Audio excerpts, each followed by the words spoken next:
অনেকের মনে প্রশ্ন, ইরান কি এই যুদ্ধে শেষ পর্যন্ত টিকে থাকতে পারবে? আমরা দৃঢ়ভাবে বিশ্বাস করি, এই যুদ্ধে যুক্তরাষ্ট্র ও ইসরায়েলের পরাজয় হবে, ইরান বিজয়ী হবে। এবার ইতিহাসের দিকে একটু তাকাই। 1990 সালে প্রথম ইরাক যুদ্ধে মার্কিন যুক্তরাষ্ট্রের 1900+ বিমান, 6টি বিমানবাহী রণতরী এবং 38টি মিত্র ছিল। 2003 সালে দ্বিতীয় ইরাক যুদ্ধে মার্কিন যুক্তরাষ্ট্রের 886টি বিমান, 5টি বিমানবাহী রণতরী এবং 16টি মিত্র ছিল। কিন্তু 2026 সালের ইরান যুদ্ধে এ পর্যন্ত পাওয়া তথ্য, মার্কিন যুক্তরাষ্ট্রের 300+ বিমান, 2টি বিমানবাহী রণতরী এবং মাত্র 1টি মিত্র রয়েছে। এই সংখ্যাগুলো থেকেই আমরা সাম্রাজ্যের পতন দেখতে পাচ্ছি। এখন আসি ইরানের কৌশলগত শক্তির প্রসঙ্গে। ইরান দুর্বল নয়, তাদের কৌশলগত শক্তি অনেক। ইরান হরমুজ প্রণালী অবরোধ করেছে।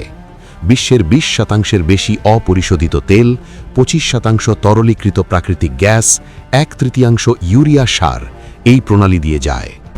পারস্য উপসাগরীয় দেশ সৌদি আরব, সংযুক্ত আরব আমিরাত, কুয়েত, কাতার, বাহরেন 85% খাদ্য বিদেশ থেকে আমদানি করে। এই অঞ্চলে হরমুজ প্রণালী দিয়ে যায়। সুতরাং অর্থনৈতিক অবরোধের মুখে পড়েছে আরবের দালাল রাষ্ট্রগুলো। সংকটে পড়েছে পশ্চিমা সাম্রাজ্যবাদী বিশ্ব ব্যবস্থা। এখন দেখা যাক পেট্রোডলার ব্যবস্থার বিষয়টি। মার্কিন যুক্তরাষ্ট্রের নির্দেশে আরবের দালাল রাষ্ট্রগুলো তেল গ্যাস বিক্রি করে পাওয়া ডলার আবার যুক্তরাষ্ট্রে বিনিয়োগ করে। এই পেট্রোডলার মার্কিন আর্থিক খাত ও শেয়ার বাজারকে টিকিয়ে রেখেছে। পেট্রোডলার মার্কিন সাম্রাজ্যবাদের অন্যতম ভিত্তি। ইরান পারস্য উপসাগরীয় দেশগুলোর মার্কিন সামরিক ঘাঁটিতে ক্রমাগত হামলা চালিয়ে যাচ্ছে। এই দেশগুলোর ভেতরে ঘাঁটি মানে পেট্রোডলারের ভেতরে ঘাঁটি। সুতরাং ইরান কেবল মার্কিন সেনাবাহিনীর বিরুদ্ধে লড়াই করছে না, বরং মার্কিন যুক্তরাষ্ট্রের তেল ও তার উপর নির্ভরশীল পশ্চিমা বিশ্ব ব্যবস্থার বিরুদ্ধে লড়াই করছে। আরেকটি গুরুত্বপূর্ণ বাস্তবতা রয়েছে এই অঞ্চলে।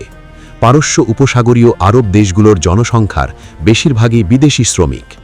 আরব আমিরাতে 88%, কাতারে 76%, কুয়েতে 64%, বাহরেনে 55%, ওমানে 40% এবং সৌদি আরবে 38% বিদেশি শ্রমিক।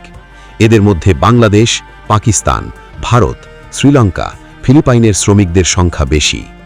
পারস্য উপসাগরীয় দালাল দেশগুলো কখনো নিজেদের জন্য যুদ্ধ করেনি, ফিলিস্তিনের জন্য যুদ্ধ করেনি, ন্যায়ের পক্ষে যুদ্ধ করেনি।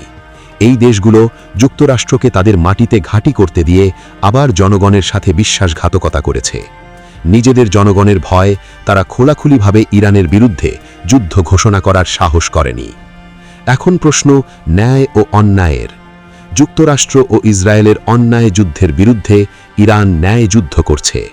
ইরানের যুদ্ধ পশ্চিমা সাম্রাজ্যবাদের বিরুদ্ধে, উপনিবেশবাদের বিরুদ্ধে, জায়নবাদের বিরুদ্ধে। বাংলাদেশের জনগণ সাম্রাজ্যবাদ, উপনিবেশবাদ, জায়নবাদের বিরুদ্ধে। বাংলাদেশের জনগণ ইরানের ন্যায় যুদ্ধকে দৃঢ়ভাবে সমর্থন করে। ইরানের বীর জনগণ লাল সালাম।